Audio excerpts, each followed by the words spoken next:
अस्सलाम वालेकुम। बात करना चाहूँगी रिसेंटली जो पीडीपी चीफ महबूबा मुफ्ती जी ने बयान दिया उसके बारे में। और बहुत बदकिस्मती की बात है कि वो एक्स चीफ मिनिस्टर रह चुकी हैं जम्मू कश्मीर की, और वो इस तरह मिस इन्फॉर्मेशन जो है स्प्रेड कर रही हैं।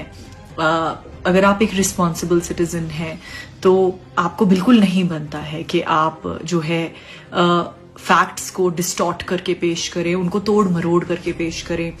उन्होंने चीफ मिनिस्टर उमर अब्दुल्ला साहब के पिक्चर को क्वेश्चन नहीं किया, उन्होंने बेसिकली उसमें झूठ मिला के जो है वो पेश किया और कहा कि उन्होंने जी यूनियन मिनिस्टर किरण जी के साथ फोटो खींची, और फिर उसी यूनियन मिनिस्टर ने जो है ट्वीट करा कि अचानक उमर साहब टकराए और फोटो खिंच गई। तो ये सारी जो सेंसिटिव चीजें हैं, इन चीजों के बारे में झूठ बोलना या इस तरह पेश करना कि पब्लिक में कंफ्यूजन हो, बोलना तो नहीं चाहती हूं, लेकिन इस चीज को मुनाफिक कहते हैं। और ये बहुत बड़ा गुनाह है कि आप किसी के ऊपर तोहमत लगाएं और जब आप जानते हैं कि ये सच नहीं है। सियासत भी दायरे में अच्छी लगती है, हम एक दूसरे पे कीचड़ उछालें, झूठ बोलें, इल्जामात लगाएं, ये शायद ह्यूमन वैल्यूज में आता ही नहीं है। देखिए, अगर पीडीपी की बात की जाए तो जितने भी हम मुसीबतों में आज हैं हम उनकी वजह से हैं। उन्होंने एक नहीं दो बार बीजेपी के साथ हाथ मिलाया। 2019 जो हमारा हुआ यहाँ, वो उन्हीं के हाथ मिलाने की वजह से हुआ। आज जितने हमारे बच्चे नौजवान जेलों में हैं पूरे मुल्क भर के, अगर हम इन सारे चीजों के बारे में किसी को ब्लेम करें तो सीधा वो पीडीपी को ही। और फिर बीजेपी चीफ जो जम्मू कश्मीर के हैं रविंदर रैना जी, उन्होंने आज थप्पा लगा दिया ये कह के कि मुफ्ती साहब जो थे वो जम्मू कश्मीर के सबसे इम्पोर्टेंट बहुत अच्छे लीडर थे, क्योंकि उन्होंने ही बेसिकली हाथ मिलाया था बीजेपी के साथ। और मुझे ये भी याद है कि महबूबा जी ने कहा था कि अगर जम्मू कश्मीर का मसला कोई हल कर सकता है वो कोई नहीं बल्कि प्राइम मिनिस्टर नरेंद्र मोदी जी कर सकते हैं।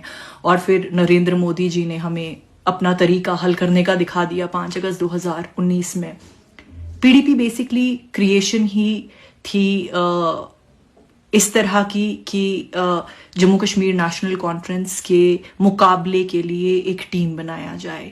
जब आज से 25-26 साल पहले ये तंजीम बनी, इसको बनाया ही इसलिए ताकि क्योंकि एनसी को एक मेजॉरिटी मिली थी, एनसी ने ऑटोनॉमी की बिल पास की थी, और शायद हुकूमत नहीं चाहती थी कि यहाँ का जो कश्मीर का जो पॉलिटिकल इशू है उसका कोई लॉजिकल कंक्लूजन हो, इसलिए जो है उस वक्त एक नई ये जो टीम है ये तैयार की गई थी।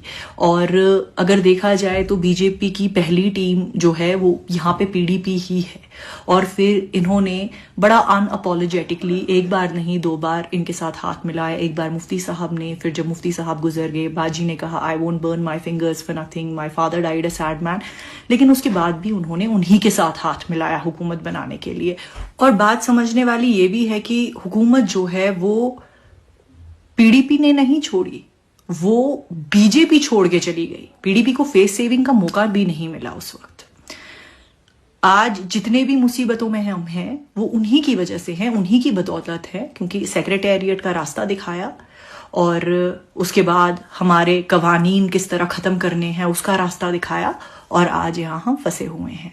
क्या कभी इन्होंने माफी मांगी 2016 के बारे में, या जो हमारे साथ 19 में ह्यूमिलिएशन हुई, जो हमारे साथ हर एक चीज हुई, कौन सी बर्बादी हमारे साथ नहीं हुई? क्या इन्होंने कभी जिम्मा लिया? क्या इन्होंने कभी कहा हाँ जी हमारे से गलती हो गई? नहीं। इन्होंने हमेशा बीजेपी की तारीफ की, इन्होंने हमेशा दोस्ती यारी दिखाई। इन्हीं के तंजीम में से और लोग निकले जिन्होंने नई टीमें बनाई बीजेपी के साथ। ये थी ही एक ऐसी खिचड़ी जो बनी ही थी बर्बादी के लिए। और आज जब ये दूसरे लोगों पे तोहमत लगाते हैं, मैं कहती हूँ या अल्लाह किस मुंह से लगाते हैं?